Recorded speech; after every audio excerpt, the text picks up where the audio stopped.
La montagna con le sue vette, i laghi e i pini è la mano dell'uomo che in questo ambiente difficile ha costruito strade, dighe, villaggi. La Valle del Moderno è il titolo della mostra curata da 2 docenti dello UAV negli spazi dell'Archivio Progetti all'interno dell'ex codonificio di Santa Marta. Entrando qui ci si immerge nel cadore degli anni 50.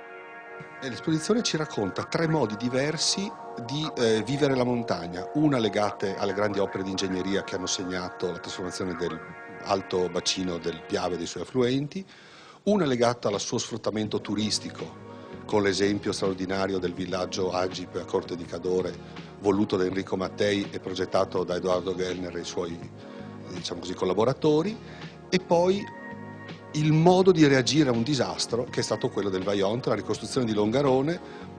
Fotografie, disegni, plastici che ci riportano indietro nell'Italia della ricostruzione e del sogno modernista, dove le diverse professionalità venivano valorizzate in vista di un progetto comune che prevedeva sì la diffusione del benessere nelle zone più povere, ma anche un forte impegno civile.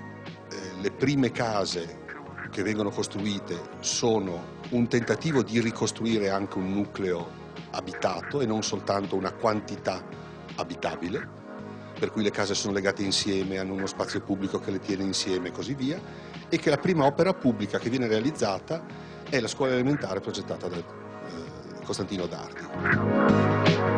L'opposto, dice Palazzolo, dei criteri usati ora per realizzare le villette dell'Aquila.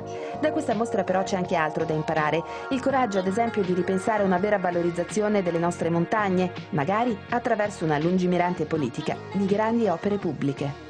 Il primo lavoro da fare, soprattutto considerando l'inserimento delle Dolomiti nel patrimonio mondiale dell'UNESCO, sia quello innanzitutto di privilegiare un diverso ritmo e velocità delle economie, dei territori, della fruizione di questi territori.